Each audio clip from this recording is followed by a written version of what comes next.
Start कीजिए आचार्य जी। धन्वंतरि समारंभां जीवकाचार्य मध्यमाम् अस्मदाचार्य पर्यंतां वंदे गुरु परंपरां। जैसे पिछली बार हमने संस्कृत में कुछ बातें देखी, स्वर देखे, व्यंजन देखे, ध्वनि को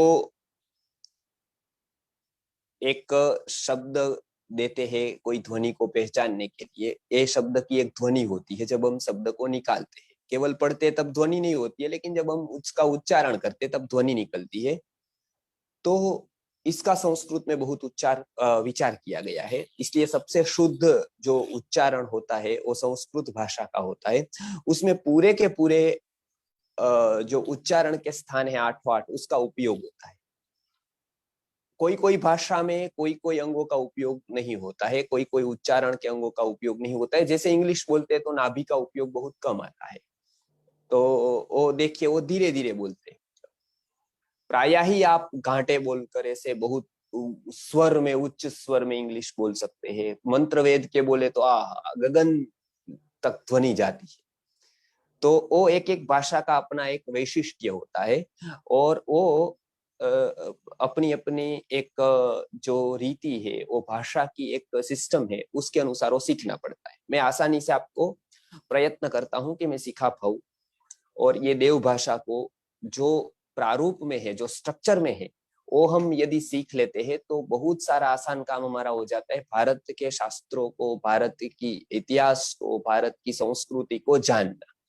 बाकी सब कुछ सुनी गई, कही गई, कहीं ना कहीं से ली गई बातें होती है, जो उधार की होती है। वो सत्य भी होती है, असत्य भी होती है। तो संस्कृत सीखना बहुत ही जरूरी है। बच्चों को भी आरंभ से ही हम बच्चों को सिखाएंगे उच्चारण, बच्चों को सिखाना चाहिए उसके वर्णाक्षर, और धीरे धीरे वो पहले से ही शुद्ध सीखे, ऐसा हमको प्रयत्न करना चाहिए।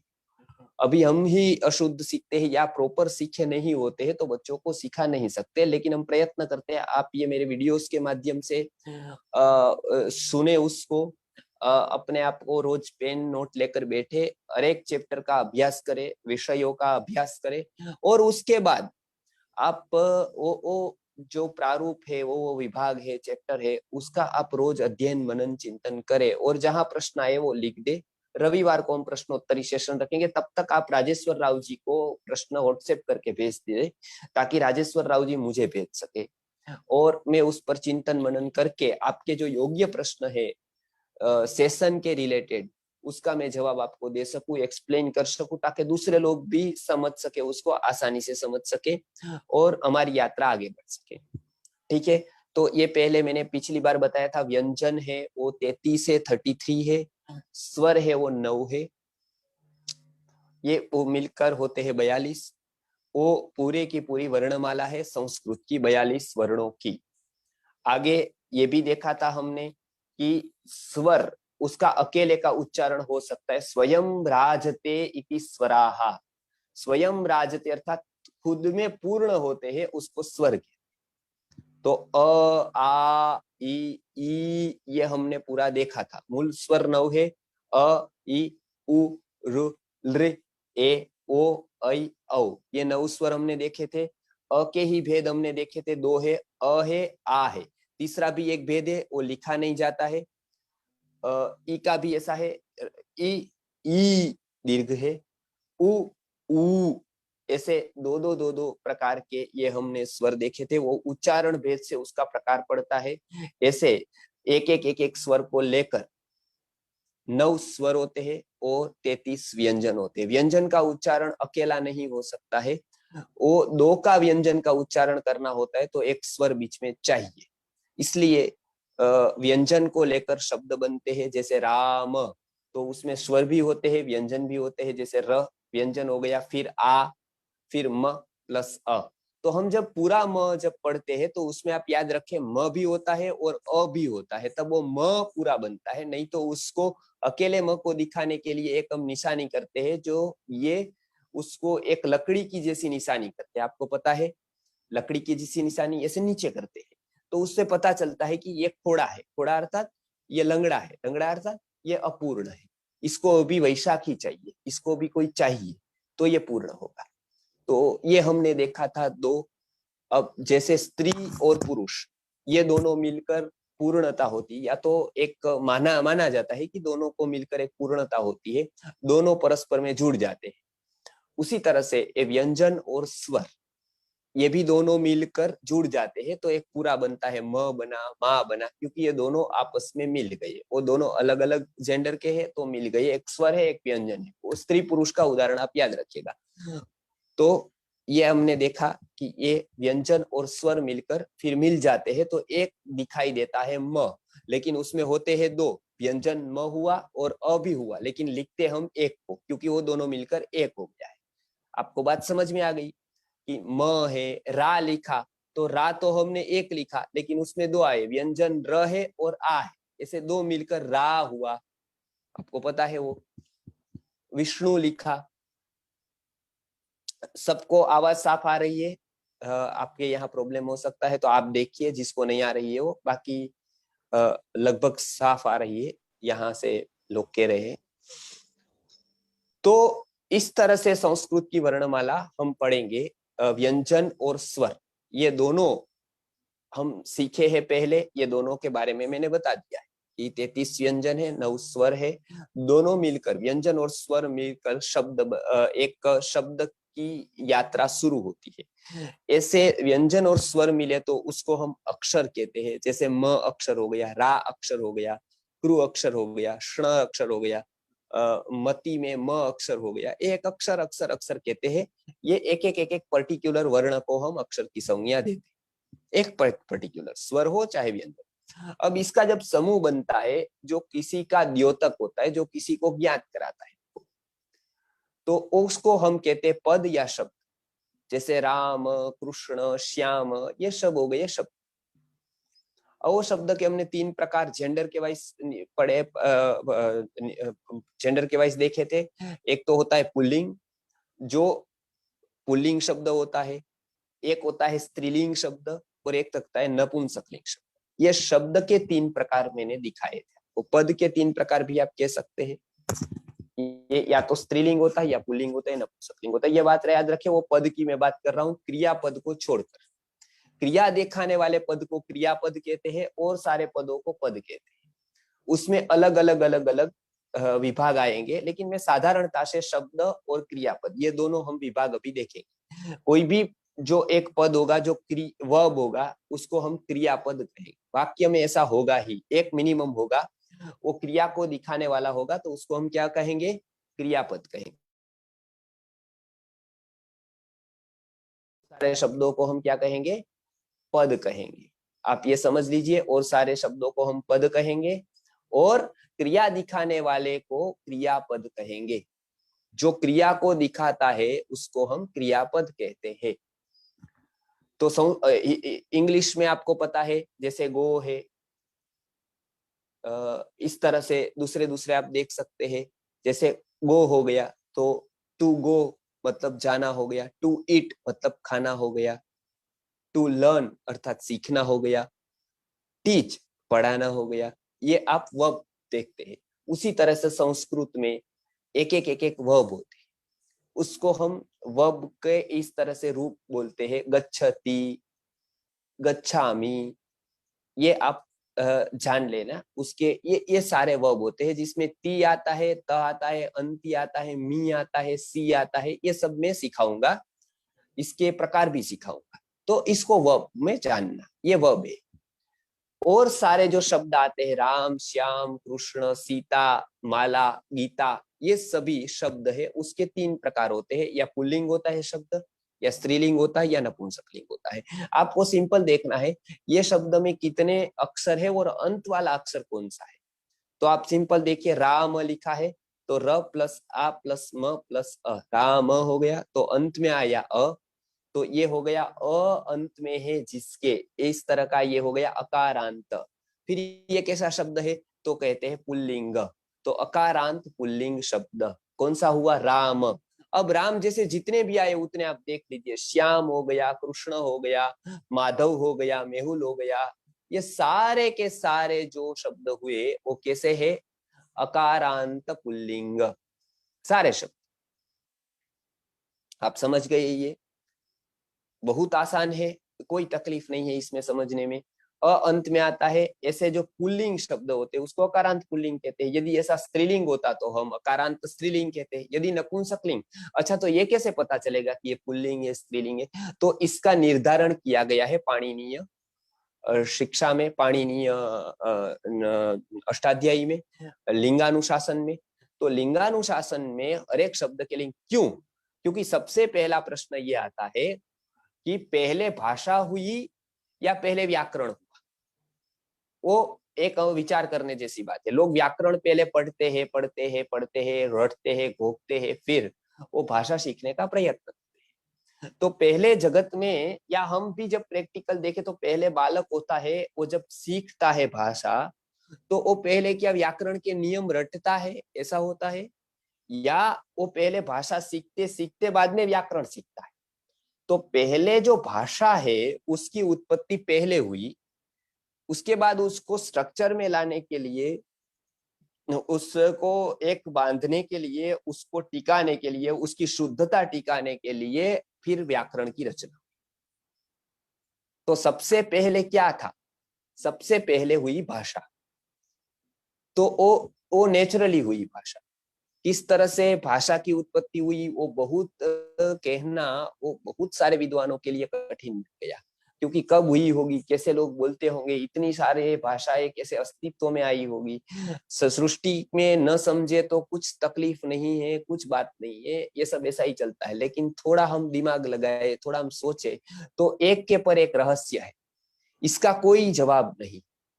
वो जवाब न होना उसका स्वभाव, इसका जवाब न होना ही एक प्रकार का जवाब है। तो ये रहस्यांत जो होती है, पूरी सृष्टि रहस्य से भरी हुई है। गर्भ में बालक कैसे आता है, कहाँ से आता है, कैसे वो खिलता है, विकास करता है, कोई डॉक्टर उसको जान नहीं पाता है। कैसे अंग प्रत्यंग विकसित होते हैं, ये सब कैसे हो जाता है, कैसे खाना पचता है, कैसे यहाँ से अंदर जाता है। हम लोग रोज खाना खाते हैं, लेकिन कैसे पचता है हमको पता ही नहीं है। कुछ यहाँ से गया, उसके बाद क्या होगा पता नहीं है। और तो भी हम कह रहे हैं कि I am 90 not out, I am 90 not out, लेकिन बैटिंग तो कोई और कर रहा है। हम कैसे नॉट आउट कह सकते हैं अपने आप को? लोग दावा करते हैं कि मैं 100 साल जीऊंगा, मैं 120 साल जीऊंगा, 80। हम अगले क्षण का प्रिडिक्ट नहीं कर सकते हैं, अगले क्षण का। निश्वासे नहीं विश्वास, कदा रुद्धो भविष्यति। निश्वास में कोई विश्वास नहीं है, जो कब रुद्ध हो जाए इसका कोई गारंटी कभी भी किसी को होता ही नहीं है, कोई दे भी नहीं सकता है। ये सब तो आयुर्वेद की बात लेंगे तो ये सारी बात लेंगे।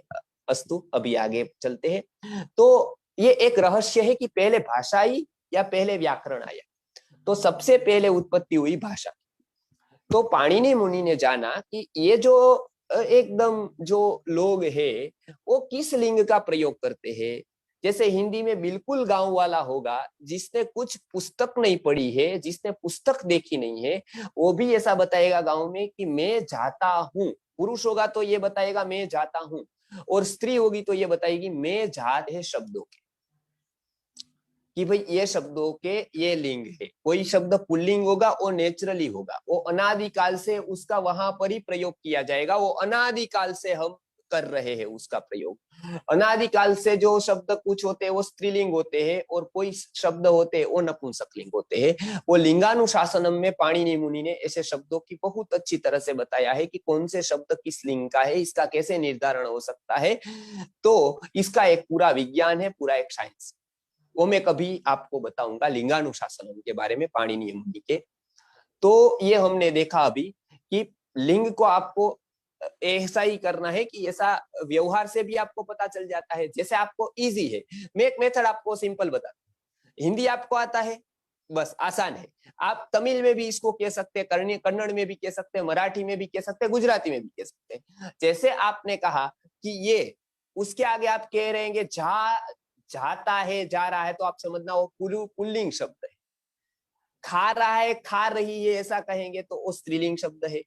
आप वो तो कैसा है ऐसा कहेंगे कि कैसी है ऐसा कहेंगे। आप समझ गए ना, कैसा और कैसी, ये आप एकदम सहजता से समझ सकते हैं।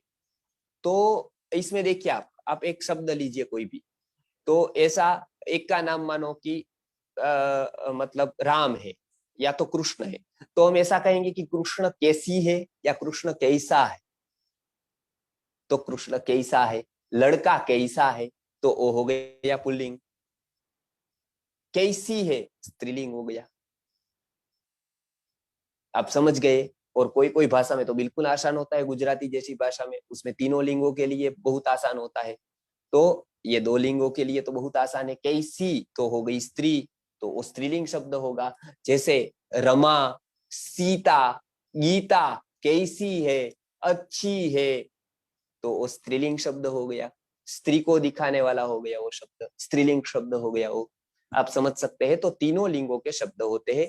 आपको धीरे धीरे पता चल जाता है कि ये शब्द इस लिंग का है, इस तरह से चलेगा। उसकी क्लू देंगे कि ये शब्द इस तरह का है। संस्कृत यदि व्यवस्थित रूप से सीखी जाए तो बहुत आसान है, क्योंकि इसमें बहुत कुछ स्ट्रक्चरल है, अर्थात बहुत अच्छी तरह से उसको स्ट्रक्चर मतलब एक निबद्ध किया गया है। सालों सालों से इतनी बड़ी भाषा को बांधना कठिन था, तो भी मेहनत करके इतना बड़ा व्याकरण संस्कृत के पीछे आया, और इतने बड़े व्याकरण शास्त्र की रचना करके एक शब्द की उत्पत्ति व्युत्पत्ति ये सबको बताया गया। और इतना डिटेल केवल ना केवल एक ही भाषा में हो, संस्कृत भाषा में है। तो आप ये समझ लीजिए, पहले सबसे पहले लिंग निर्धारण हुआ। शब्द के 3 प्रकार, पुल्लिंग शब्द, स्त्रीलिंग शब्द, नपुंसकलिंग शब्द। पुल्लिंग शब्द में हमने अकारांत पुल्लिंग देखा, अ जिसके अंत में आता है वो है राम शब्द, कृष्ण शब्द, मेहुल शब्द, श्याम शब्द, ये सारे शब्द ये हमने देखा। एक शब्द अ जिसके अंत में आता, फिर ई जिसके अंत में आता है, छोटी ई, तो ये छोटी ई जिसके अंत में आता है वो है हरि शब्द। हरि शब्द देखिए, ई आई, छोटी ई आई, हरि ही, छोटी ई आई, छोटी आ गई, तो ये छोटी ई अंत में है ऐसा शब्द, ये पुल्लिंग शब्द है। हरि का अर्थ होता है हरि, अर्थात भगवान भी होता है। अच्छा, अब संस्कृत की ये विशेषता है कि एक शब्द के अनेक अर्थ होते हैं। एक शब्द के अनेक अर्थ होते हैं, ऐसे बहुत शब्द है। और एक वस्तु के लिए अनेक शब्द होते हैं। आप दोनों देखिए, एक शब्द के अनेक अर्थ है, वन वर्ड है और बहुत सारे मीनिंग, और एक मीनिंग को दिखाने के लिए अनेक शब्द है, जिसको हम समानार्थी शब्द कहते हैं। तो इंग्लिश में भी हम देख सकते हैं ऐसा कि एक के लिए 2 शब्द हो सकते हैं, और एक शब्द के 2-3 अर्थ हो सकते हैं, लेकिन इंग्लिश में ऐसा कम बहुत बहुत रेयर में ऐसा होता है। वो गरीब भाषा है, तो बहुत थोड़े शब्द है उसमें। संस्कृत में बहुत सारे शब्द है, खजाना है शब्दों का, क्योंकि यहाँ अलग अलग अलग तरीके से उसको बताने का एक रीति है, बताने की रीति है। तो ये इसको करने के लिए एक, जैसे हरि है, तो हरि शब्द का क्या अर्थ है, तो हरि शब्द का अर्थ भगवान भी है, हरि शब्द का अर्थ वानर भी है, हरि शब्द का अर्थ मेढक, अर्थात तो क्या कहते हैं मेढक को, फ्रोग, फ्रोग भी है। हरि शब्द का अर्थ दर भी है। तो एक अच्छी, हम जब पढ़ते थे गुरुकुल में, तब हमको पढ़ाने आते थे अनेकार्थ। अमर कोश जब चल रहा था हमारा, अमर कोश बहुत ही अच्छा कोश है, वो सीखने जैसा। तो उसमें हिंदी भाषा के वो आते थे वाराणसी में, तब हमारी हिंदी, आपकी अभी जो संस्कृत है ऐसी हमारी हिंदी थी उस टाइम। तो ये हम वो कहते थे तुम, हम टीचर को बताते हैं कि तुम आए। हमको पता नहीं आप कहा जाता है ना, तो छोटे छोटे थे तो गुजराती वाली हिंदी थी हमारी, पिक्चर देख कर आई थी हिंदी, तो अपुन ने किया तुम क्या पढ़ा रहा है, तुम क्या कर रहा है, इस तरह से होती थी। तो हमको अध्यापक ने बताया कि देखो इस तरह से हिंदी नहीं बोली जाती, आप बोला जाता है, तुम नहीं कहा जाता, तुम तो ऐसा होता है कि आप उसको अपमान कर रहे हो। तो वो सिखाया, तो उसने एक अच्छी पहेली बताई। वो बोला कि एक शब्द के अनेक अर्थ होते हैं हिंदी में, संस्कृत में तो होते, संस्कृत में ही लिया गया है। तो उसमें हरि गर्जा, हरि बरसा, हरि गर्जा, हरि बरसा, हरि निकला बाहर, हरि ने हरि को देखा, हरि ने हरि को देखा, हरि ने हरि को देखा, हरि गया हरि के पास, हरि ने हरि भागा, हरि गया, हरि रहा उदास। इस तरह से एक पहली बताई। अब उसमें देखिए एक एक एक एक है। हरि गर्जा, अर्थात वो हरि से क्या लेना है, तो मेघ लेना है। मेघ को भी हरि कहते हैं। हरि बरसा, हरि बरसा में बारिश को भी हरि कहते हैं। फिर क्या कहता है, हरि निकला, तो सांप को भी हरि कहते हैं। तो ये गर्जा बरसा तो सांप निकला बाहर। फिर हरि ने हरि को देखा, तो एक सांप निकला तो मेढक को देख लिया उसने खाने के लिए। तो हरि ने हरि को देखा, तो हरि गया हरि के पास। अब वो मेढक को खाने के लिए गया, तो मेढक कहाँ गया, हरि हरि में गया। अर्थात मेढक जो उसका दर था, उसका जो क्या कहते हैं उसको, उसका रहने का स्थान था, उसमें चला गया, उसको भी हरि कहते। तो हरि हरि में गया, मेढक था वो दर में चला गया, हरि रहा उदास, तो सांप बेचारा उदास रह गया। तो ये पूरा का पूरा मामला, सब जगह हरि हरि हरि हरि, हरि सर्वत्र कीर्त्यते, ऐसा है ना कि हरि सब जगह पर आया, लेकिन हरेक हरि का अर्थ अलग अलग हुआ। संस्कृत में ये विशेषता है कि एक शब्द के बहुत सारे अर्थ हो सकते हैं, आप कौन सा वहां पर लेंगे वो बहुत महत्वपूर्ण होता है। ये समझ लिया आपने, अनेक अर्थ होते हैं एक शब्द के। हरि की बात आ गई थी, मुझे याद आ गया, मैंने ये कहानी की। अब हरि है वो इकारांत पुल्लिंग शब्द है।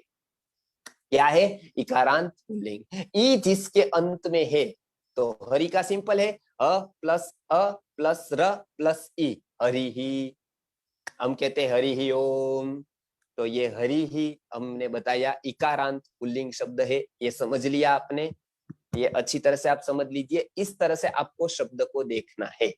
एक और उदाहरण में समझाने के लिए लेता हूं, सीता ऐसा लिया, तो स प्लस बड़ी ई प्लस त प्लस आ, सीता। सी को दीर्घ बोलना है, सीता। ता में दो मात्रा का बोलना है, ता।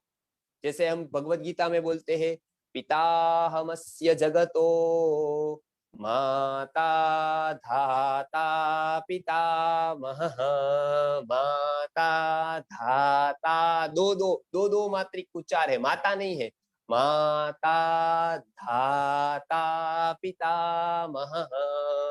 तो इस तरह से हर एक श्लोक को बोलने का अभ्यास करना है। चरक सूत्र हम सिखाएंगे, तो बहुत ही अच्छे सूत्र चरक ने निबद्ध किए हैं। एक एक शब्द की ध्वनिया, एक शब्द कहाँ से निकलता है, तो बहुत ही अच्छा है। वो मैं बोलना आपको सिखाऊंगा। उच्चारण का भी एक अलग से हम क्लास रखेंगे, उसमें एक वर्ड को हम पहले ही आपको एक पत्ता, एक पेज दे देंगे, उसमें सारे श्लोक लिखे होंगे, सूत्र लिखे होंगे, वो किस तरह से पढ़ना है आपको, गीता को किस तरह से पढ़ना है आपको, वो मैं प्रैक्टिकली कहता जाऊंगा कि इधर ऐसा उच्चार क्यों किया, उसका लॉजिक क्या है, तो ये भी मैं बताता जाऊंगा। ठीक है, अभी आगे चलते हैं। तो मैंने ये बताया पहले कि आकारांत स्त्रीलिंग शब्द सीता, तो ये है आकारांत स्त्रीलिंग शब्द। स्त्रीलिंग है इसलिए स्त्रीलिंग कहा, आकारांत है वो पता है, आ अंत में आया, आकारांत स्त्रीलिंग शब्द। तो हमने देखा अकारांत पुल्लिंग शब्द, इकारांत पुल्लिंग शब्द और आकारांत स्त्रीलिंग शब्द, ये हमने अभी विभाग देखे। आप समझ लिए ये बात, समझ गए होंगे आप ये बात। अब मैं कुछ आज एक बात कहूंगा, उसकी आप बराबर याद रखिएगा कि वो इंग्लिश का थोड़ा कंसेप्ट, हमको जो अभ्यास है इंग्लिश का, तो इसलिए मैं बार बार उसके उदाहरण देता हूँ। आप ये मत समझे कि मैं प्रभावित हूँ या बार बार उदाहरण, मैं जो कहूंगा वो आपको आसानी से समझ में आए, इसलिए मुझे बहुत सा मैं जितना एक्सप्लेन कर सकता हूँ आपको समझ में आए, इस तरह से मैं एक्सप्लेन करूंगा। ठीक है। अब कोई कोई जो शब्द ऐसे होते हैं जो उसका कोई बहुवचन नहीं होता है। हमने देखा संस्कृत भाषा में सिंगुलर और प्लूरल होते हैं, लेकिन वो किसके होते हैं, जो नाउन होता है उसके होते हैं। वो भी आपको पता है नाउन के होते हैं, लेकिन वर्ब का तो कुछ होता नहीं, वर्ब तो वर्ब होता है। जैसे गो, तो वो तो गो ही होता है, आप समझ लीजिए। उसका प्लूरल क्या, वो तो क्रियापद है, वो कोई एक दो तीन चार ऐसे गिनने वाली वस्तु नहीं। आप समझ गए ना, वो तो एक क्रियापद है, क्रिया को दिखाता है। ऐसे कुछ शब्द है जिसको अव्ययी कहते हैं, आप समझ लिए कि उसको आप वो नहीं होता है, उसका प्लूरल नहीं होता है, वो ऐसे ही एक ही दिखाता है, आगे चाहे एक हो दो हो। जैसे फोर, फोर तो हम कहते हैं के लिए कहते हैं हम, आप समझ गए होंगे, के लिए फॉर, फ्रॉम तो हम से, फिर बाय अथवा विथ तो उससे ऐसा कहते हैं। ऑब्जेक्ट के लिए हम एक शब्द यूज करते हैं, कोई कर्म हो वो सीधा रख देते हैं, तो इस तरह से इंग्लिश में फॉर कहते हैं। उसके बाद कुछ कहते हैं, जैसे मैं उदाहरण दूंगा कभी, फ्रॉम तो I am coming from village, I am coming from Rajkot, ऐसा हम कहते हैं। तो फ्रॉम के बाद एक रखते हैं कोई स्थान के जहां से हम अलग होते हैं। फॉर जो जिसके लिए हम करते हैं, तो I am doing for you, तो ऐसा हम करते हैं कि मैं आपके लिए कार्य कर रहा हूँ, I am doing for you. तो ये जो फॉर है, आपके लिए, आपसे फ्रॉम कहता हूं मैं। I cut vegetables with knife, तो मैं छुरी का से सब्जी काट रहा हूँ। I am coming by train, तो वो मैं बाय या विथ का उपयोग करता हूँ, तो वो मैं बाय या विथ से, बस से आया, ट्रेन से आया, तो से का उपयोग करता हूँ। या आप आसानी से समझ लीजिए। अब मैं संस्कृत को ऐसे समझाता हूँ।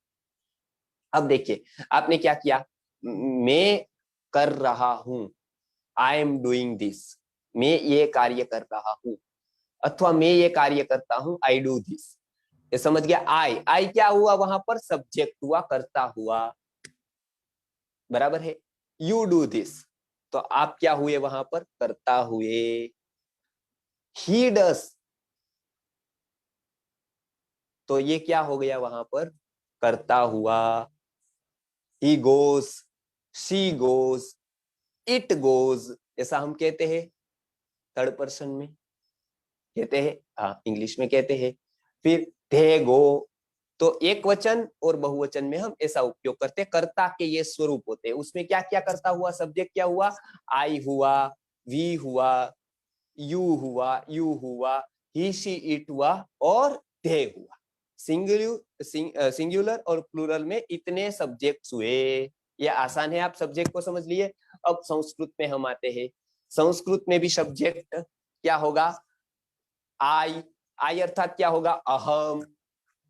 हम कहते हैं ना उसको बहुत अहम है, वो अहम मतलब मैंपन मतलब अहम, मैं अर्थात अहम, तो अहम अर्थात मैं, आई।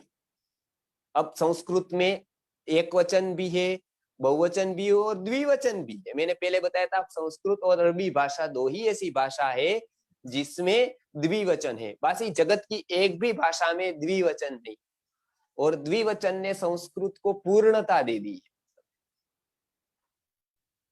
क्योंकि कोई कोई वस्तु दो ही है, जैसे सूर्य चंद्र है, द्वाविमो पुरुषो लोके क्षरश्चाक्षर एव च, तो क्षर अक्षर दो ही तत्व है। तो इसलिए कोई कोई तत्व जो दो है उसको प्रतिबोधित करने के लिए संस्कृत में बहुत अच्छा कंसेप्ट द्विवचन का आया है। और बहुत बड़े भाषा वैज्ञानिक इसलिए संस्कृत के ऊपर बहुत ही आकर्षित है, कुछ भी करके वो संस्कृत सीखना चाहते हैं। वो चाहे अमेरिका हो, चाहे जर्मनी हो, चाहे रशिया हो, वो बहुत कुछ करके संस्कृत सीखना चाहते हैं। तो हमारी तो ये भाषा है, हमारे तो अंदर में है, तो हम तो उसको अवश्य ही सीख सकते हैं, अवश्य ही उसका महत्व समझ सकते हैं। तो इसलिए कोई कोई दो वस्तु है उसको दिखाने के लिए संस्कृत में द्विवचन का प्रयोग होता है। तो द्विवचन हो गया तो अहम, दो को कहते हैं हम दो, उसको कहते हैं आवाम। आपको याद रखना पड़ेगा, थोड़ा ऐसा है, रटना होगा, थोड़ा समझना होगा, थोड़ा सीखना होगा, बराबर। वो थोड़ा थोड़ा थोड़ा थोड़ा सब कुछ है, केवल अकेला नहीं है। कोई कहता है कि रटना ही बेकार है, रटना ही नहीं चाहिए, ये भी गलत है। कुछ कुछ बातें हमको स्मरण करके, संथा करके ही आएगी, इसको स्मरण ही करना पड़ेगा। और कोई कोई बातें हमको समझनी ही पड़ेगी, समझ कर ही आए, समझे के बिना कुछ नहीं आएगा आपको, आप चाहे कितना ही सीख। तो समझना पड़ेगा इसलिए गुरु है, रटना पड़ेगा इसलिए स्वयं अध्ययन है। आपको रटना पड़ेगा, एकांत में बैठकर करना पड़ेगा, इसलिए होमवर्क है। आप चाहे ऑफिस वर्क कह दीजिए, उसको होम नहीं है तो, लेकिन अकेले को पढ़ना उसको होमवर्क। और गुरु पढ़ाता है, वो हम बताते हैं कि वो गुरु का अध्ययन, गुरु सिखाता है, वो संथा देता है। तो इसलिए एक हो गया अहम, मैं, आवाम, हम दोनों आवाम, उसके हम पूरी पीपीटी रख देंगे आपको आवाम लिखने की। मैंने आपके एक व्यवहार एक पुस्तक दी है आपको जो व्यवहार संस्कृत सीखने के लिए है, उसकी पीडीएफ राजेश्वर राव जी ने आपको भेज दी है। उसमें ये कर्ता के दिए है रूप, उसमें आप देखिए। कल में, आज मैंने बहुत ढूंढी लेकिन पुस्तक आपको कठिन पड़ी ऐसी थी, कल मैं और पीडीएफ ढूंढूंगा। मेरे पास लगभग 101 जितनी पीडीएफ है अलग अलग पुस्तकों की। उसमें आपको जितना सरल पड़ेगा उसके लिए मुझे देर होती है, बाकी मैं तो पीडीएफ ही शेयर करनी होती तो मैं आज कर देता, कल भी कर सकता था, लेकिन मैं कल कर दूंगा क्योंकि मुझे बहुत पीडीएफ देखनी है। आपको जो सरल से सरल पड़े ऐसी मैं पीडीएफ दूंगा आपको, क्योंकि मेरे पास अभी टाइम जाएगा, मैं लिखूंगा, छपेगी, बाद में आपके पास में एक संस्कृत की पुस्तक आएगी, उसमें देर है क्योंकि मुझे और विषयों पर भी काम करना है। तो मैं आपको पीडीएफ ढूंढकर उसको दे दूंगा और फिर आप वो देख लीजिए। अहम मतलब मैं, आवाम हम दोनों, वयम अर्थात हम सब। वयम को क्या कहते हैं? हम सब। आप समझ गए ना? जैसे वी तो हम कहते हैं वयम। वयम राष्ट्रे जागृयामः, आप लिखा हुआ जानेंगे। वयम अर्थात हम लोग, बराबर। आप गीता में भी पढ़ेंगे तो वयम वयम आएगा, हम आएगा। तो अहम, आवाम, वयम, 3 प्रकार के कर्ता हो गए। एक, अब संस्कृत में देखिए, यहां से गिनेंगे तो प्रथम पुरुष इसको कहा जाएगा, मध्यम इसको कहा जाएगा जो मिडल वाला है, तुम, सामने है वो आप, और थर्ड पर्सन उसको कहा जाएगा ही शीट को। लेकिन वहां से गिनना शुरू करेंगे तो प्रथम पुरुष वो होगा, मध्यम वो होगा और उत्तम ये होगा। तो संस्कृत में 3 आपको याद रखने हैं। हमको प्रथम प्रथम नहीं कहना, उत्तम कहना, क्योंकि उत्तम गौरवान्वित शब्द है। तो उत्तम पुरुष मतलब कौन सा? तो मैं वाला, मैं उत्तम, तो मैं, तो वो होगा अहम। आवाम हम दोनों, वयम हम सब, वो होगा उत्तम पुरुष के रूप। ये कौन से हुआ? उत्तम पुरुष के रूप। और आप, तुम, यू, आप अकेले हो तो हम यू कहते हैं। और अच्छा, बहुत लोग हैं तो भी यू कहते हैं इंग्लिश। तो यू से समझ नहीं आता है कि ये कितना है, तो वो कब कहते हैं कि मैं आपको कहता हूं, तो वो समझ में नहीं आता है कि यू अर्थात एक है या बहुत है। तुम भी हो सकता है, आप भी हो सकता है, और आप सब लोग भी हो सकते हैं। संस्कृत में इसके अलग अलग है। जैसे त्वम होता है, त्वम पता है ना आपको? त्वम, त्वम अर्थात तुम, त्वम। यत करोषि, यदश्नासि, ये सा त्वम, त्वम। तो त्वम, त्वम करोषि, त्वम गच्छसि, त्वम, त्वम होगा तुम। समझ गए आप? त्वम। फिर आप दोनों के लिए युवा, वो थोड़ा कठिन होगा आपके लिए, और आप सब लोग यूयम कहते हैं। तो तुम की बात बताई मैंने त्वम के द्वारा, तुम समझ गए आप। लेकिन ये थोड़ा कठिन है, ये आप तुम की बात रखो तो तुम युवा, आप अर्थात तुम, त्वम, समझ गए ना? त्वम, त्वम याद रखिएगा, एक त्वम बहुत प्रयोग में आएगा। तो हम अभी त्वम सीखते हैं, त्वम। समझ गए आप? ओके। अब हमें एक और उदाहरण आपको देता हूं, ज्यादातर उपयोग में आने वाला है, ही, शी, इट। अब इसमें 3 विभाग किए हैं। ही पुरुष को कहते हैं इंग्लिश में, शी स्त्री को कहते हैं, और इट मतलब नपुंसकलिंग। अब देखिए, पूरी प्राणी सृष्टि उन्होंने ईट से ले ली। संस्कृत में ऐसा नहीं है। संस्कृत में प्राणी सृष्टि और मनुष्य सृष्टि तत्वज्ञान की दृष्टि से ऐसा भेद नहीं।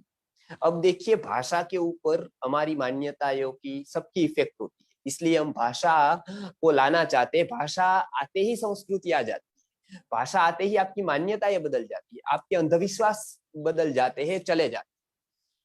तो ये एक भाषा की अपनी मौलिकता होती है। जैसे वहां पर 2 सृष्टि, ग्रीक फिलोसॉफी में या और जगह पर यूरोप में 2 सृष्टि मानते हैं। वो मानते हैं कि एक मनुष्य सृष्टि है और एक पशु सृष्टि है। मैन इज एवर मैन, मतलब एक बार आदमी मर गया, उसके बाद आदमी आदमी ही होता है, फिर आदमी आदमी होता है, फिर आदमी आदमी होता है, या यही होता ही नहीं। या तो वो कब्र में चला गया तो आदमी था, चला गया कब्र में, चला गया मर गया, अब खत्म, मरने के बाद पूरा हो गया।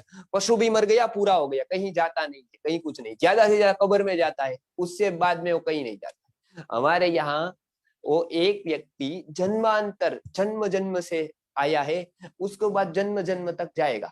तो मैन है, पुरुष है, वो यदि अच्छा कर्म नहीं करेगा, अर्थात हम लोग मनुष्य अच्छा कर्म नहीं करेंगे तो पशु में जाएंगे, और पशु जो अभी उनकी इवोल्यूशन के हिसाब से आ रहा है तो मनुष्य भी हो सकता है। इवोल्यूशन कैसी है वो भी हम देखेंगे, डार्विन की इवोल्यूशन मानते हैं कि नहीं मानते हैं वो हमको पता होना चाहिए, उसके ऊपर भी मैं एक लेक्चर लूंगा कि डार्विन का क्या मत है, डार्विन कैसी इवोल्यूशन कहता है और सांख्य दर्शन कैसे इवोल्यूशन की बात करता है। अभी ये बात नहीं है, तो मैं ये बताता हूँ कि ये भाषा के लिए है, दो नहीं है, पशु और मनुष्य अलग नहीं है। मनुष्य ही पूर्व में पशु होता है, पशु ही मरकर मनुष्य हो जाता है। जैसे भरत थे तो भरत मरकर हिरण हो गए, और हिरण फिर से मनुष्य हो गए। आप समझ गए ना? तो इस तरह से एक एक एक एक एक एक बात को आप समझते जाइए। अब हम आगे देखते हैं कि इसकी ही शी इट को, तो ही शी इट, इट उन्होंने अलग से रखा प्राणियों के लिए, पशु के लिए, वृक्षों के लिए, निर्जीव पदार्थों के, क्योंकि वो निर्जीव मानते थे। बाद में कंसेप्ट आया कि वो भी सजीव है, वो भी सजीव है, लेकिन अभी भी उसको ईट ही कहते हैं, उसके स्थान पर ईट ही लगाते हैं। पहले निर्जीव थे ऐसी मान्यता थी, इसलिए ईट था।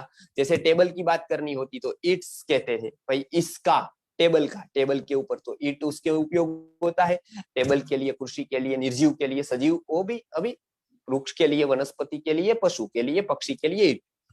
ये इंग्लिश का मैंने बताया। संस्कृत में बहुत अच्छा आप समझ लीजिए, ही को कहते हैं सह, सह गच्छति, वह जा रहा है।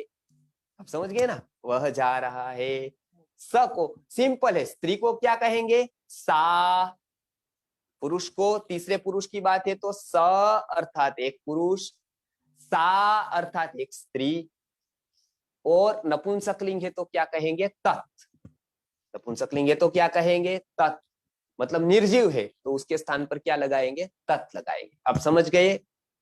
नपुंसकलिंग है शब्द तो तत् लगाएंगे, निर्जीव हो सजीव हो, नपुंसकलिंग है तो तत् लगाएंगे। तो स मतलब एक पुरुष, सा एक स्त्री, वो स्त्री, स ओ पुरुष, सा ए स्त्री, और तत् ये नपुंसकलिंग। तद मतलब वह नपुंसक, वह वस्तु। आप समझ गए होंगे। तो मैंने आज ये कर्ता के स्वरूप बताए, ये सभी सब्जेक्ट के स्वरूप है, सभी कार्य करने वाले हैं। या तो मैं कार्य करूंगा अहम, या हम दोनों कार्य करेंगे, या हम सब कार्य करेंगे। ये हो गए तीन कर्ता, एक पुरुष के, तीन दूसरे मध्यम पुरुष के, और तीन तीसरे पुरुष के। मिलकर कितने कर्ता हो सकते हैं? मैक्सिमम 9 कर्ता हो सकते हैं। कितने कर्ता हो सकते हैं? 9। मैं, हम दोनों, हम सब, 3 हो गया। तुम दोनों, तुम सब, 6 हो गया। वह दोनों, वह सब। बस ये इतना मुझे आज कहना था। ये कर्ता के रूप है, वो आप केवल याद रखें।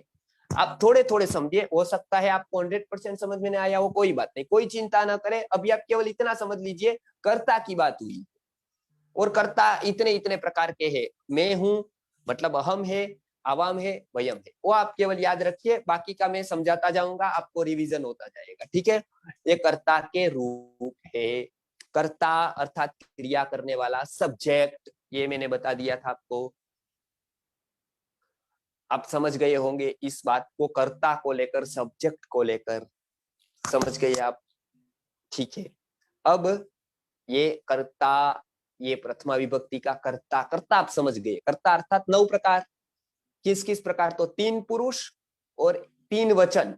3 पुरुष मतलब उत्तम पुरुष, मध्यम पुरुष और थर्ड पर्सन, तीसरा पुरुष। समझ गए आप? उत्तम पुरुष, मध्यम पुरुष, प्रथम पुरुष। आप समझ गए होंगे एकदम। वो सबके 3-3, एक वचन, हम दोनों द्विवचन, हम सब बहुवचन। बस इंग्लिश में और इसमें इतना फर्क है कि इंग्लिश में द्विवचन नहीं है, बहुवचन ही है, सिंगुलर और प्लूरल ही है। इसमें दोनों है, सिंगुलर भी है, दोनों का द्विवचन भी है, बहुवचन। आप समझ गए? तो ये इतनी मैंने बात बताई है। अभी ये आप पूरा का पूरा अपने मस्तिष्क में बिठाइए। रविवार को फिर से स्लाइड्स के साथ, कुछ प्रश्नोत्तरी के साथ हम विभक्ति के बारे में देखने वाले हैं। ये पहली विभक्ति हमने देखी कर्ता की, कर्ता के प्रकार देखे हमने। अब आगे जाकर कर्ता क्या होता है, कर्ता के 9 प्रकार हमने देख लिए। जो कार्य करने वाले होते हैं, उस रोल में होते, उसको कर्ता कहते हैं। ये 9 प्रकार के कर्ता होते हैं, या मैं, या हम दोनों, या हम सब, या तुम दोनों, या तुम सब, या वो दोनों, या वो सब। ये हमने देख लिया अभी। अब हम देखेंगे कर्म क्या होता है, इंग्लिश में क्या कर्म का रोल होता है, इंग्लिश में क्या कहते हैं, और संस्कृत में उसका क्या रोल होता है, क्या कहते हैं, वो हम अभी देखेंगे, वो हम पढ़ेंगे अभी। और जहां पर इंग्लिश में फोर आता है, फ्रॉम आता है, बाय आता है, विथ आता है, वहां पर हम क्या संस्कृत को प्रयोग किस तरह से कर सकते हैं, वो भी हम देखेंगे। तो ये इतना आप रिवीजन करिए, इतना आप आवर्तन कीजिए, पुनरावर्तन कीजिए, और बाद में रविवार को हम प्रश्नोत्तरी के सेशन में मिलेंगे वापस। तो राजेश्वर राव जी को मैं बताऊंगा कि अभी इतना मैंने जो बताया है, रिवीजन कराया है, नए नए लोग भी जुड़ते जाएंगे, इसलिए मैं थोड़ा थोड़ा रिवीजन भी कराऊंगा, आपको आसानी रहेगी पढ़ने में। थोड़ा थोड़ा रिवीजन आप भी करते रहिए कि स्वर और व्यंजन इसको अच्छी तरह से याद कर ले। फिर आगे आता है स्वर और व्यंजन के बाद संस्कृत में मैंने बताया कि एक पद होता है, एक क्रियापद होता है, वो भी मैंने बताया, वो भी आप याद कर लीजिए। क्रियापद में क्या क्या क्या क्या क्रिया को जो दिखाता है उसको क्रियापद कहते हैं, वो भी मैंने बताया। बाकी के सब पद होते हैं, वो भी मैंने बताया। अब पदों का किस तरह से हम उपयोग कर सकते हैं, तो पदों को किसको कहते हैं, तो शब्द, और उसके बाद एक विभक्ति लगती है। ये विभक्ति के 8 प्रकार है, उसमें कर्ता नाम की एक विभक्ति है। तो पद इसको कहते हैं, एक शब्द होता है मूल, और उसके बाद एक प्रत्यय, एक विभक्ति लगती है, सॉरी विभक्ति लगती है। तो ये पूरा बनता है पूर्ण शब्द। तो ये शब्द में हम विभक्ति के साथ देखते जाएंगे। पहले हम विभक्ति को समझ ले, और तब समझ में आएगा। तो ये मैंने इसके लिए प्रथम विभक्ति, कर्ता की विभक्ति में कर्ता के भेद बताए। तो एकदम आसान है, सीक्वेंस से जा रहा है, और आप उसको समझने की कोशिश करें कि हम कहाँ से कहाँ आ रहे हैं। तो ये आप ध्यान रखें, नहीं तो मैं उसको समझाता जाऊंगा आपको स्लाइड्स में भी कि भाई ये इस तरह से है। तो 1-2 बार हम स्लाइड रखेंगे, एक बार मैं ऐसे ही समझाऊंगा आपको। तो आप भी अपने रीत से नोट और पेन लेकर व्यवस्थित रूप से आप बैठिए, व्यवस्थित रूप से आप अध्ययन करें। नोट पेन लेकर एक जगह पर बैठे, टीवी चालू न हो, बात दूसरी न, पत्नी है तो उसे कल 1 घंटे की छुट्टी ले लीजिए, आप रूम बंद कर दीजिए अपना, ताकि आपका ध्यान इधर उधर न जाए। कठिन विषय है थोड़ा सा, उसको समझने ही बहुत ही ये है, समझ आने पर बहुत आसान है। तो समझने के लिए आप एक जगह पर बैठिए और व्यवस्थित रूप से अध्ययन करेंगे, तो मैं अवश्य ही ऐसी आशा रखता हूँ कि आप बहुत ही अच्छा समझ पाएंगे। अभी की मैं पीपीटी और आगे के लेसन की पीपीटी में आपको लगभग रविवार को दे दूंगा बनवा कर। तो ये अभी इतना ही हुआ। मैं आगे के संस्कृत के वर्ग अच्छी तरह से लेना चाहता हूँ, लेकिन ये शर्त है कि आपने पहले का पाठ तैयार होना चाहिए। गुरुकुल शिक्षा का एक नियम था, आगे पाठ मागे सपाट, ऐसा नहीं हो। मराठी में ऐसा कहते हैं, मागे अर्थात पीछे, ये आगे पाठ मागे सपाट, ये आगे आगे पाठ होता जाए और पीछे पीछे आप भूलते जाए कि चलो उसी टाइम फिर पुस्तक खोले कि पिछले अब रविवार को ही पुस्तक खुलेगी, ऐसा नहीं होना चाहिए। आप अभी मैंने पढ़ाया, मेरा काम पूरा, अब आपको उसका रिवीजन करना है, पुनरावर्तन करना है, बार बार देखना है। तुलसीदास जी बताते हैं ना, शास्त्र सुचिंतन पुनि पुनि देखी, तो ये पुनि पुनि देखी अर्थात बार बार उसको देखना चाहिए। तो ये एक बताया। अब आगे मैं रविवार को लूंगा, तब तक आपको कार्य करना है, तब तक आपको रिवीजन करना है, संस्कृत की पुस्तक को देखना है, कुछ समझ में नहीं आए तो पूछना है। तो ऐसी आप यदि 3 महीने मेहनत कर लेते हैं, 3 महीने की बात है, तो मुझे लगता है कि आपका संस्कृत भाषा में अच्छी तरह से प्रवेश हो जाएगा, आप अच्छी तरह से बोल पाएंगे, आप अच्छी तरह से संस्कृत को समझ पाएंगे। बस और कुछ नहीं है। अब आपके बहाने जो थे कि भाई कोई सिखा नहीं रहा है, कोई अध्यापक नहीं मिल रहा है नहीं संस्कृत अभी, इतने वो नहीं है क्योंकि प्रोफेसर के पास टाइम नहीं है, कहीं नहीं, तो इसके लिए राजेश्वर राव जी ने, संपूर्ण स्वदेशी ने काम आसान कर दिया है।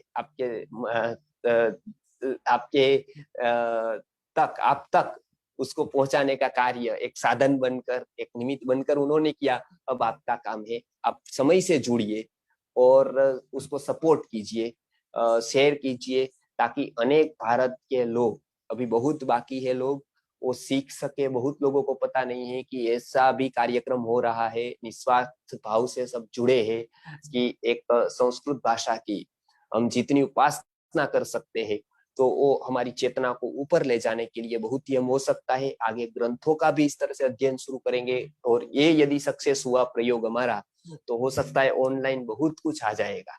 लेकिन उसके लिए आपको तत्परता दिखानी पड़ेगी, आपको फिर समय से ज्वाइन होना पड़ेगा, दूसरे को बताना पड़ेगा, लोगों को जोड़ना पड़ेगा। ये आप दक्षिणा समझिए कि ये हमारी दक्षिणा है, और तो हमको कुछ चाहिए नहीं, लेकिन ये हमारी दक्षिणा है कि आप उसको ज्यादा से ज्यादा लोगों तक पहुंचाए, और अपने बच्चों तक तो ये पहुंचे ही, ज्यादा से ज्यादा बच्चों तक ये पहुंच सके हमारा काम। तो आगे हम देखते हैं कि बहुत सारे विषय जो है वो गुरुजी हमको देकर गए हैं, बहुत सारा उनका ऋण है। और भारतीय संस्कृति में गुरु का ऋण तब उतरता है, आपको पता है कब उतरता है? तब तक शिष्य बंधा रहता है। जब तक गुरुजी ने जो जो विद्याएं सिखाई है, वो जब तक शिष्य को नहीं सिखा देता है सब कुछ निस्वार्थ भाव से, तब तक वो गुरु ऋण से मुक्त नहीं हो पाता, तब तक उसको वापस ना वापस वो ऋण चुकाना ही होता है। इसलिए मैं ये तैयार हूँ ऋण चुकाने के लिए, इसलिए मैं कोई उपकार नहीं कर रहा हूँ आपके ऊपर, मैं गुरु ऋण का एक प्रकार की परंपरा का निर्वाह करके ये चुका रहा हूँ। और मैं ऐसा समझता हूँ कि यदि मैं कर्ज चुका पाया तो समझूंगा अंश चुकाया। तो ये बहुत सारे विषय है, बहुत इंटरेस्टेड विषय है, आयुर्वेद है तो कितना गहन है। आज उसकी भनक नहीं है कॉलेज में, क्योंकि हम जब जाते हैं कॉलेज में, मेरा हैदराबाद कॉलेज में व्याख्यान था, हैदराबाद पीजी कॉलेज में पंचकर्म के सब निष्णांत थे, आयुर्वेद के पंचकर्म से लेकर कुमारभृत्यम तक के, गायनेक से लेकर सब एमडी डॉक्टर बैठे थे। आप मेरा शायद यूट्यूब पे वो वीडियो है, और उसमें सब डॉक्टर बैठे थे, और मुझे लगा कि ये सभी अपने अपने विषय के एक्सपर्ट है, कोई पंचकर्मा का है और कोई ये कुमार भृत्यम का है, कोई अगत तंत्र का है, कोई कुछ है, सब लोगों को बुलाया था। एक तरह से तो मेरी परीक्षा थी, और शायद इसीलिए उन्होंने बुलाया हो मुझे कॉलेज में व्याख्यान की। बहुत यूट्यूब पर तो बहुत मतलब फेंकता है कि मेरे के सामने बैठकर सामने रखता होगा किताब विताब, और ये पढ़कर सुना देता होगा भागवत की तरह। तो मैंने उन्होंने बताया कि हमारे लिए नया हो ऐसा कुछ बताए, तो मैंने उसको जो गुरु और लघु जो पचन में होता है, इस तरह की एक बात छेड़ी वहां पर, कि आप समझते हो कि ये गुरु पदार्थ है, ये लघु किस तरह से आप निश्चित करते हो, क्या लॉजिक है। और वो सबके लिए नया था। मेरा एक विषय 1.5 घंटे चला था वो, और उन्होंने सबने बताया कि हमारे लिए, आप हमने जो बताया कि हमारे लिए नया हो ऐसा बताया, तो हम सब पीजी वालों के लिए नया था। ऐसी बहुत सारी बातें मैं अभी रखने वाला हूँ आपके सामने, कि आयुर्वेद के रहस्य तो आप इतना राजेश्वर राव जी कहते हैं वो करिए, उनकी बात सुनिए। वो बहुत प्रयत्न कर रहे हैं, सिंगापुर से बैठकर राजेश्वर राव जी बेलगांव में बैठकर आयोजन करते हैं, फोन करते हैं, फोन उठाते हैं, व्हाट्सएप देखते हैं, व्हाट्सएप करते हैं। वो आसान नहीं है, उसमें घंटे जाते हैं, 3-3, 4-4, 5-5 घंटे दिन के चले जाते हैं ये शेयर और वो करने के लिए। तो ये इसके लिए आप उनको सपोर्ट कीजिए, और ये मूवमेंट को आगे बढ़ाने के लिए आप समय से आइए। क्लास में 9 बजे आप आने ही चाहिए, राजेश्वर राव जी रिक्वेस्ट कर रहे हैं, रविवार हो, और समय से आना वो बहुत जरूरी है। तो समय से वर्क चालू होगा, समय से पूरा हो जाएगा, तो बहुत लोगों को हम जोड़ सकते हैं, और ज्यादा से ज्यादा लोगों को जोड़ने का प्रयत्न करें। आपको ऐसा है कि आप बिना कारण की बहुत लोगों के वीडियो शेयर करते हैं, आप डरिए नहीं, हमारे से जुड़ जाकर कोई आपसे छूट नहीं जाएगा। मेरे एक बात याद आ गई, मैं इसके ऊपर वीडियो बनाने हूँ। राजेश्वर राव जी आपकी 2-3 मिनट लेता हूँ मैं, क्योंकि मैं संबंधी के समय का प्रबंध को जानता हूँ, तो भी मैं 2 मिनट लूंगा। बहुत काम का विषय है, गुरु के लिए तो समय का बंधन नहीं होता है ऐसे, लेकिन तो भी मैं स्वीकार रहा हूँ। गुरु जी ऐसा बताते हैं। कीजिए कीजिए आचार्य जी। तो सिखाने वाले के लिए तो नहीं होता है। हाँ, सामने वाला सो जाए तो फिर गुरु को बंद करना होता है, लेकिन अब तो मैं देख नहीं पाता हूँ आप सबको कि कौन सो रहा है। तो ये सब पहले के काल में था, लेकिन मैं 2 मिनट लेता हूँ। मेरे वीडियो शेयर नहीं करते थे लोग, बहुत लोग फालतू वीडियो शेयर करते थे, तो बहुत लोगों ने बताया कि आपके वीडियो शेयर क्यों नहीं हो रहे, अच्छी माहिती होती है, कृषि के बारे में हो या फिर खास आयुर्वेद के बारे में हो। तो फिर लोगों ने बताया कि मैंने 5-7 लोगों को पढ़कर, कोई उड़ीसा से आया, उन्होंने बताया, मैंने मित्र को पूछा कि आप इसके वीडियो शेयर क्यों नहीं कर रहे, वो बताता था कि देखिए मैं ये सबको ज्ञान देता हूँ, तो ये उनको सुन लेता हूँ मेहुल भाई को, और बाद में मैं इनको बताता हूँ कि देखो तुम ये प्रयोग करो तो ठीक हो जाओगे, वो ठीक हो जाए तो मुझे फोन करता था, मुझे बहुत अच्छा लगता था कि वाह भाई वाह, वाह भाई। वो बताता कि आप बहुत ज्ञानी हो, तो बोले ठीक है ठीक है। अब मैं बता दूं, बोले मेहुल भाई का वीडियो शेयर करूं तो वो मेरे से छूट जाएंगे, बोले मेहुल भाई से जुड़ जाएंगे तो मेरे से मुझे ज्ञानी नहीं मानेंगे। तो ऐसा होता है कि बहुत काम की चीज होती है जो उसको ऐसा लगता है ना कि वो छिपा कर रखता है, बाकी फालतू वीडियो शेयर करता है, मतलब कोई आ गया पिक्चर का तो शेयर कर दिया, उसका तो शेयर कर दिया, और ऐसा, तो ऐसा बिल्कुल न माने। ऐसा कोई किसी से छूट नहीं जाता है, कोई किसी से इसमें नहीं है, उल्टा होता है कि हम अच्छी तरह से ज्ञान को पहुंचा सके, थोड़ी बड़ी दृष्टि रखे, थोड़े स्वार्थ को छोड़े। और बहुत यूट्यूबर को ऐसा लगता है कि भाई इसको प्रचार कर देंगे तो इसका प्रचार हो जाएगा तो हमारा नहीं हुआ, ऐसा भी नहीं है। संस्कृत भाषा का प्रचार होने पर हमको लाभ ही लाभ होगा। वो विषय पर आप समझिए, बहुत सारे विषय हम ले सकते हैं यदि आप लोग थोड़े एक्टिव हो जाए। ऐसा सोचने वाले ठीक है सोचते हैं, उनकी संकुचित मर्यादा है। अब ये भी मैं सोच लगे लगूं कि चलो मुझे क्या मिला, इतने लोगों ने मुझे क्या दिया, इतना इतना पैसे, तो मैं बहुत छोटी सोच वाला हूँ। और भारत में रहकर कोई इतनी छोटी सोच वाला पहले था नहीं, क्योंकि हम केवल, और आप तो बहुत अच्छे स्वदेशी के कार्यकर्ता, गौ माता के भक्त, बहुत सारे जीवों की चिंता करने वाले थे, लेकिन आयुर्वेद ने भी ऐसा बताया है। क्या बताया है आयुर्वेद में, आपको पता है? ऐसा बताया है वैद्य को क्या क्या लेना है, वैद्य को क्या क्या लेना है, तो बताया कि वैद्य को ऐसे ही चिकित्सा करनी है। उसके पास पैसा नहीं है तो क्या करेंगे, तो एलोपैथी वाले कहेंगे कि तो चिकित्सा करनी बेकार है। क्यों? क्योंकि उसकी चिकित्सा करेंगे, पैसा नहीं मिला, पैसा नहीं मिला तो कुछ और तो है नहीं, परलोक नहीं है, पुण्य नहीं है, और कुछ एलोपैथी में तो मानते नहीं है, तो इसलिए तो कुछ मिलेगा नहीं। ठीक है, सोसाइटी अच्छी रहे तो कुछ दे देते हैं, लेकिन ये कंसेप्ट आयुर्वेद में अच्छा है। उसमें वैद्य के लिए क्या बताया पता है? उसमें बताया है कि क्वचित धर्म, क्वचित धर्म, क्वचित मैत्री, क्वचित यश, कर्माभ्यास क्वचित चेती, चिकित्सा नास्ति निष्फला। वो बताते हैं कि क्वचित धर्म, क्वचित धनम, क्वचित मैत्री, क्वचित यश, कर्माभ्यास क्वचित चेती, चिकित्सा नास्ति निष्फला। आपने चिकित्सा की तो कभी निष्फल नहीं जाती। क्यों? क्योंकि वो कभी धर्म को दे देगी आपको, कभी यश को दे देगी, कभी मैत्री, किसी की चिकित्सा करके मैत्री हो जाएगी उसके साथ और वो बहुत अच्छा परिणाम देगी, और कभी धन मिल जाएगा, और कुछ नहीं मिला तो कर्माभ्यास, तो अनुभव तो दे ही जाएगा। अनुभव तो जीवन का सबसे बड़ा एसेट होती है, सबसे बड़ी, वो तो हमको हो ही जाएगा। सेम पढ़ने में भी ऐसा होता है कि आपने सीखा हुआ कभी बेकार नहीं जाता है, वो कभी हमको कहाँ काम आ जाता है पता नहीं होता है, कहाँ काम आ जाए, हमको बच्चों को सिखाने के लिए काम आएगा, कहाँ यहाँ रहा तो कभी ना कभी हम उसके ऊपर चिंतन करेंगे, कभी गीता को पढ़ेंगे, कभी उपनिषद पढ़ेंगे, कभी पुराण पढ़ेंगे, और ये सभी कुछ हमारे पास जो ज्ञान होगा वो कहीं ना कहीं काम आएगा। और संस्कृत तो ऐसा है ही नहीं कि उसका एक भी वाक्य आपको जीवन में काम ना आए। वो हम चाणक्य को सिखाने के वक्त पर कहेंगे कि जीवन के इतने रहस्य इस भाषा में निबद्ध है कि शायद ही कोई भाषा में इतने रहस्य निबद्ध होंगे। इतना ही आज मेरा संस्कृत का वर्ग यहाँ समाप्त होता है। अगली बार रविवार को फिर आएंगे और सब लोग फिर से ज्यादा से ज्यादा लोगों को बताइए, संस्कृत के साथ जोड़िए, और अपनी छोटी सोच हो यदि इस तरह की तो वो छोड़िए। इसलिए मैंने उदाहरण दिया था, छोटी सोच का त्याग करें। ठीक है आचार्य जी, जी। आचार्य जी, मतलब छोटा अनाउंसमेंट ही करना है। कुछ बुक को आप सजेस्ट करने वाले थे तो बहुत लोग पूछ रहे थे कुछ खरीदने जी, के लिए। मैंने देखिए मैंने देखा है पूरा, उसमें कुछ बुकें मेरे ध्यान में आई है।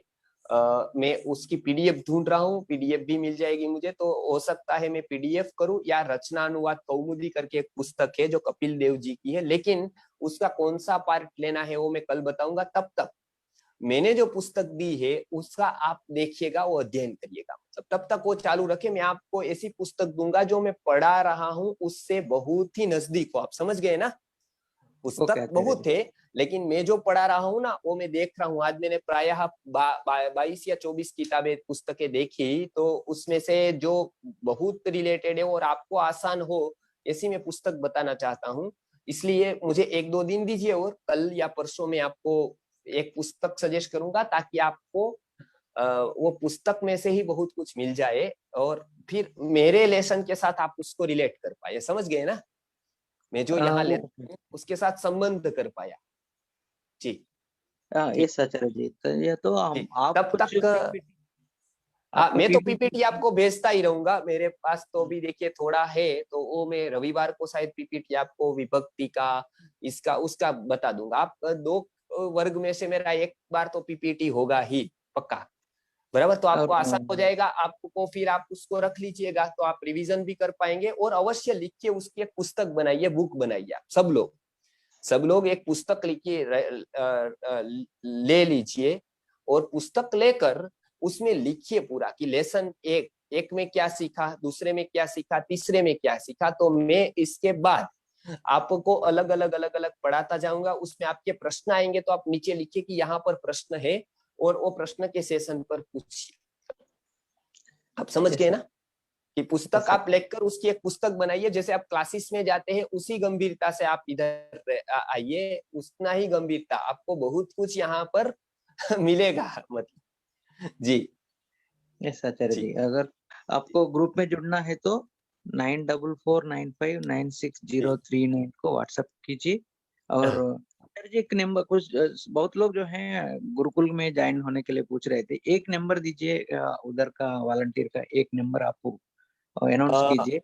एक नंबर अमित भाई का है, जो मैंने पहले भी कल भी दिया था, आज भी दे रहा हूँ, लेकिन उसका भी समय कुछ है, वो उसको पूछ लीजिए, व्हाट्सएप करिए। और सारी बातें वो फोन पर न पूछे, जैसे वहां कितने लड़के पढ़ते, कितनी लड़कियां है, कब उठते हैं वो लोग, और कितनी जमीन है, वो फिर किसके नाम की है, फिर गायें कितनी है और क्या चरती है, फिर गुरुजी क्या करते हैं पूरे दिन तक।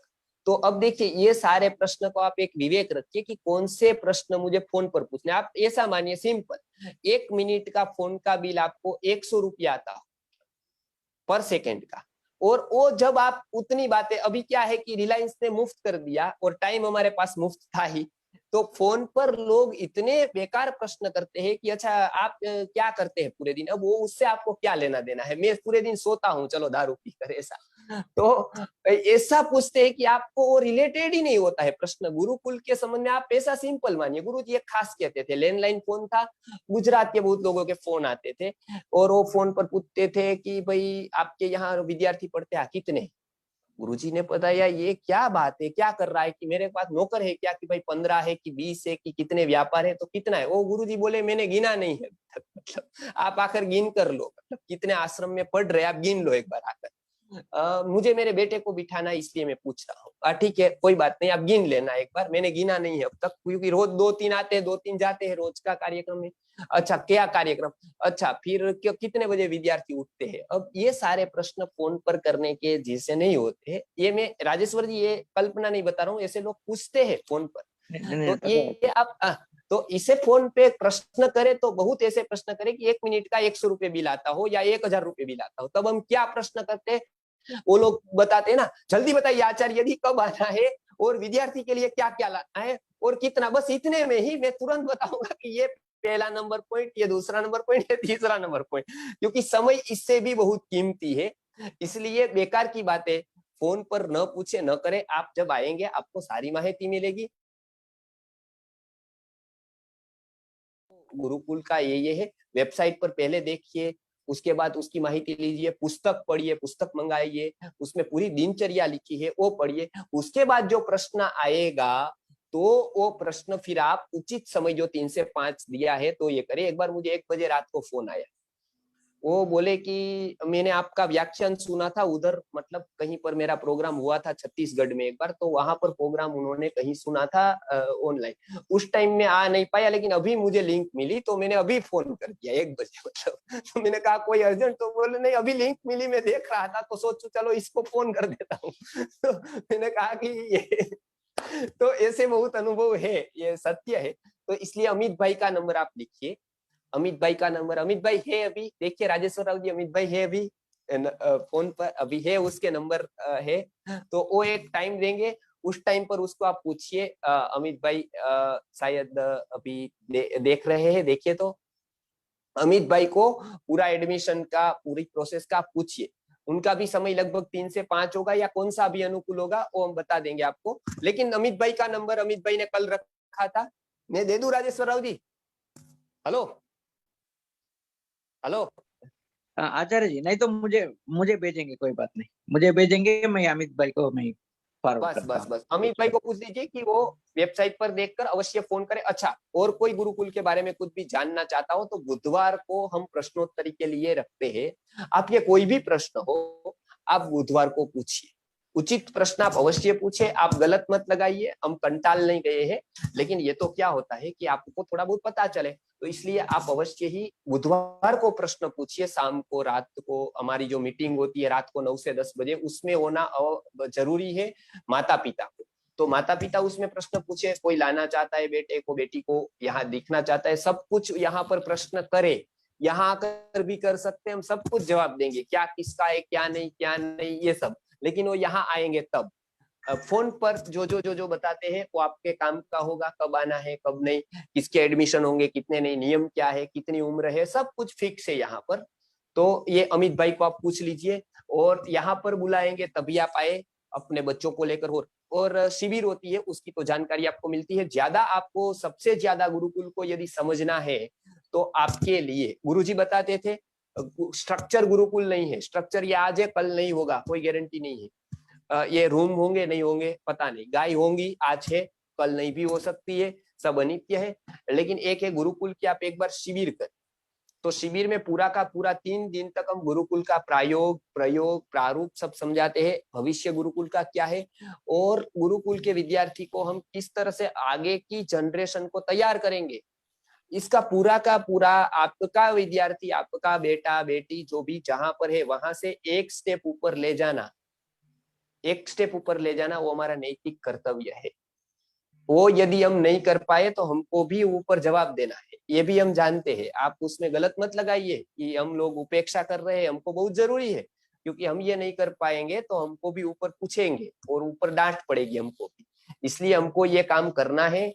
लेकिन वो काम सरलता से हो, इसलिए आपका सपोर्ट चाहिए, आप उसमें दे। आपके बेटी को, बेटे को, सबको, बेटे को, बेटी को पढ़ाना है, आप अवश्य प्रश्न पूछ सकते हैं। आप एक नहीं 50 प्रश्न पूछ सकते हैं, उसके रिलेटेड हो ऐसे 50 प्रश्न, और ये प्रश्न के जवाब देना वो हमारी जिम्मेदारी है, वो हम बंधे हुए आपको जवाब देने के लिए, क्योंकि आपको कन्विंस किए बिना तो हम बेटे को, बेटी को ले नहीं सकते हैं, आपको कन्विंस करना जरूरी है। इसलिए राजेश्वर राव जी हमारी मीटिंग लेते हैं, गुरुवार की आयोजन करते हैं, हम आयोजन करते हैं। क्यों? क्योंकि आपको कन्विंस करना है, आपको मतलब ऐसा प्रभावित नहीं करना है थोड़ी देर।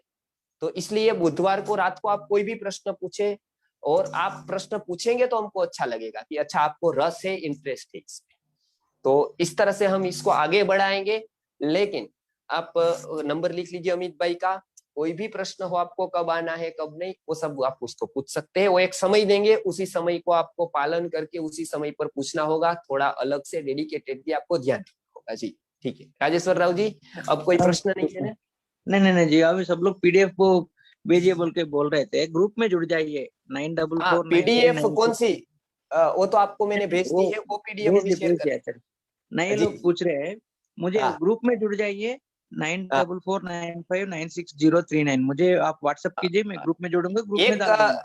एक व्यक्ति का सुझाव था आज, वो मैं बता रहा हूँ क्या करना है वो मुझे पता नहीं। उनका सुझाव ऐसा था कि टेलीग्राम जी, में एक ग्रुप बनाइए, उसमें पीडीएफ रख दीजिए, तो हर एक व्यक्ति को पीडीएफ मिल जाएगी जब ज्वाइन होगा तो। नहीं नहीं, वो आचार्य 3 ग्रुप हो गया, ये भी चलेगा, अच्छा अच्छा व्हाट्सएप अच्छा। थोड़ा टेलीग्राम कन्वीनियंट को, है। अच्छा कन्वीनियंट है ना आपको पहुंचाना। हाँ। क्योंकि वो 8-10 साल से व्हाट्सएप में ही रहे हो रहा है। ठीक है, तो पीडीएफ आपको पहुंच जाएगी, ठीक है ओके। और मैं हाँ, आपको तब सारी तो मिल जाए। स्लाइड्स वगैरह पहुंचाता हूँ, ठीक है। हाँ, वो भेजिए आचार्य जी, अच्छा वो मिलेंगे। भेजता। हाँ, हाँ सबको आचार्य जी का रिक्वेस्ट है, हमारा रिक्वेस्ट भी है। मेकाला हाँ एजुकेशन सिस्टम तो बहुत सारे चीज हमसे दूर लेके गया, हाँ लेकिन सबसे डैमेज इतना किया कि अगर एक अच्छा कार्यक्रम चल रहा है तो मुझे भी सपोर्ट करना है। ये भावना निकाल दिया समाज से। तो ये सबसे ज्यादा मैं मानता हूँ, क्योंकि मेकाले एजुकेशन बहुत सारे डैमेज तो किया है, अपना स्वास्थ्य गया, संस्कृति गया, सब कुछ, ग्लोबल वार्मिंग सब बर्बाद कर दिए पंचभूतों को, पेपर मनी को यूज करके। लेकिन सबसे ज्यादा नुकसान मैं समझता हूँ, क्योंकि मैं 10 साल से जो है दिन रात पूछता हूँ लोगों से, लेकिन ये भावना ही नहीं रह गया लोगों में। एक अच्छा काम चल रहे, मैं भी जो है मेरा ताकत उसमें जोड़ता हूँ, ये भावना को वाह जो भाई है वाह, मार ये दिया, आपका ये मार दिया, इसको जो है कंप्लीटली आउट हो गया लोगों से, ये भावना को। तो ये सबसे ज्यादा जो है मेकाले एजुकेशन सिस्टम ने जो है, नहीं तो एक एक दिन काफी है आचार्य जी, ये सेशन करोड़ लोग देखने से एक दिन में पूरा भारत में गुरुकुल सिस्टम आ जाएगा। ये तो बहुत सिंपल है, एक दिन में सब लोग एक जगह गड्ढा खोदने से एक ही दिन। लेकिन बहुत लोगों को ये सेशन मार्स में, जुपिटर में चलता है, क्यों पता नहीं, दूसरा प्लेनेट में चल रही है सेशन बहुत लोगों को। तो ये भावना को वैसे मतलब मेकाले को, मतलब धन्य हो मेकाले, इतना कर दिया उनका जो ये कर दिया। इसमें देखिए बिल्कुल। एक वाक्य मुझे याद आता है, गुरुजी हमेशा कहते थे कि शिक्षक जब हृदय से जोड़ता नहीं है,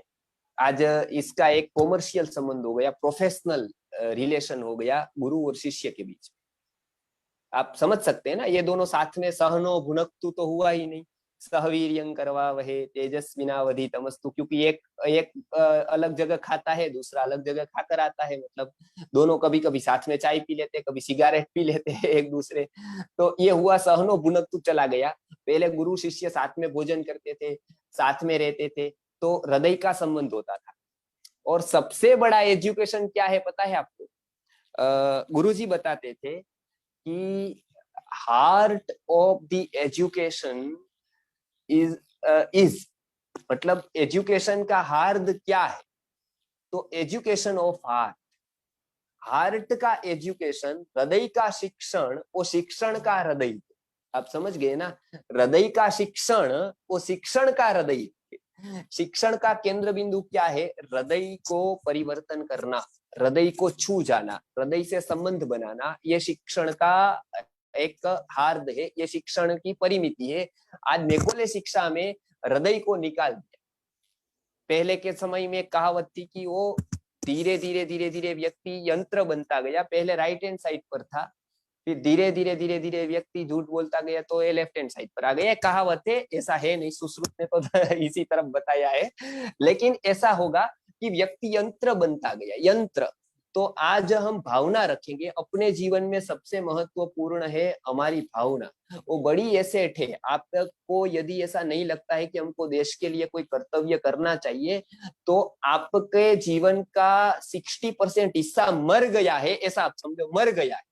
आपका हार्ट यदि ये हो रहा है, पंपिंग हो रहा है, लेकिन अंदर का कुछ 60% आपका चला गया है, वो फिर नहीं आ सकता है। वो भावना है आपकी 60% जो जीवन को चलाती। इसलिए हमारे यहाँ बताया, कृतघ्ने नास्ति निष्कृति, कि कोई कृतघ्न ऐसा करता है कि जो अपने आप में उपकार किया है। हमने गुरुकुल में भी अनुभव किया, बहुत माता पिता लड़के को ले जाते हैं वेकेशन के बाद, दूसरे गुरुकुल में, दूसरी स्कूलों में बिठा देते हैं, और फोन भी नहीं करते हैं कि हमने दूसरे स्कूल में बिठा दिया है। हम सामने से उसको फोन करते हैं कि आपको क्या हुआ, तब वो बताते हैं, तो भी वो बताते नहीं है, दूसरों से पता चलता है कि उन्होंने दूसरी जगह पर अपने बेटे को मतलब बिठा दिया है।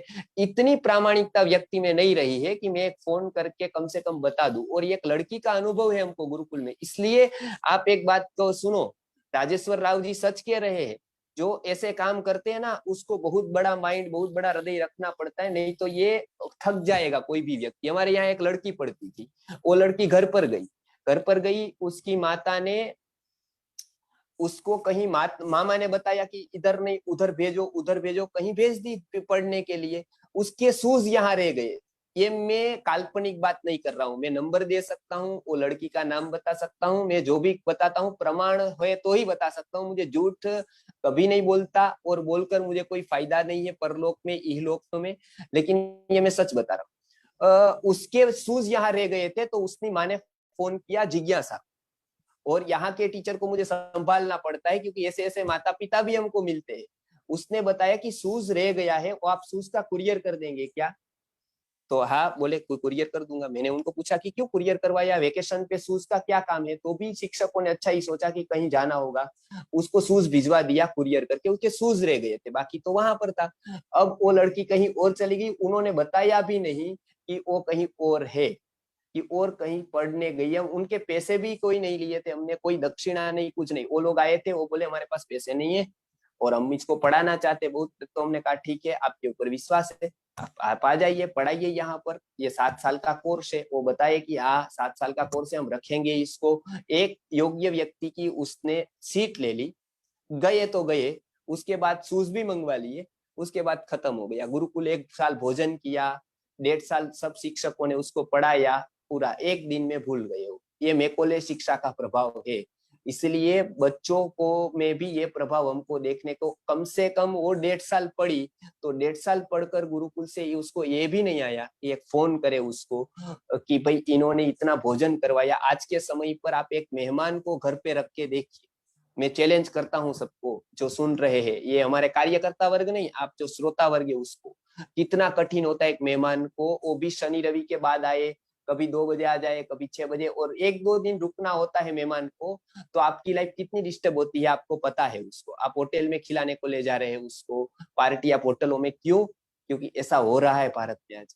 तो वो एक आचार्य को, एक एक विद्यार्थी के शिक्षक को, एक हमारे यहाँ जो गण है पूरा का पूरा टीम है, उसको कितनी परेशानी होगी जब 25 बच्चे आते हैं, जब 50 माता पिता मिलने को आते हैं, यहाँ ही भोजन करते हैं, यहीं सोने की व्यवस्था है, होटल में नहीं रखते हैं।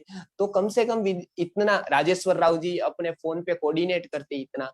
तो राजेश्वर राव जी की बात सही है कि मैकोले के प्रभाव भारत ऐसा नहीं था। जब हम ये देखते हैं कि भारत के पास से वो कृतज्ञता व्यक्ति में चली गई एकदम, मानवता आज कहना वो बहुत कठिन है। वो चाहे बहुत लोग ऐसा है जो बड़े बड़े दावे करते हैं, लेकिन उसके जीवन का स्तर बहुत ही गिरा हुआ है।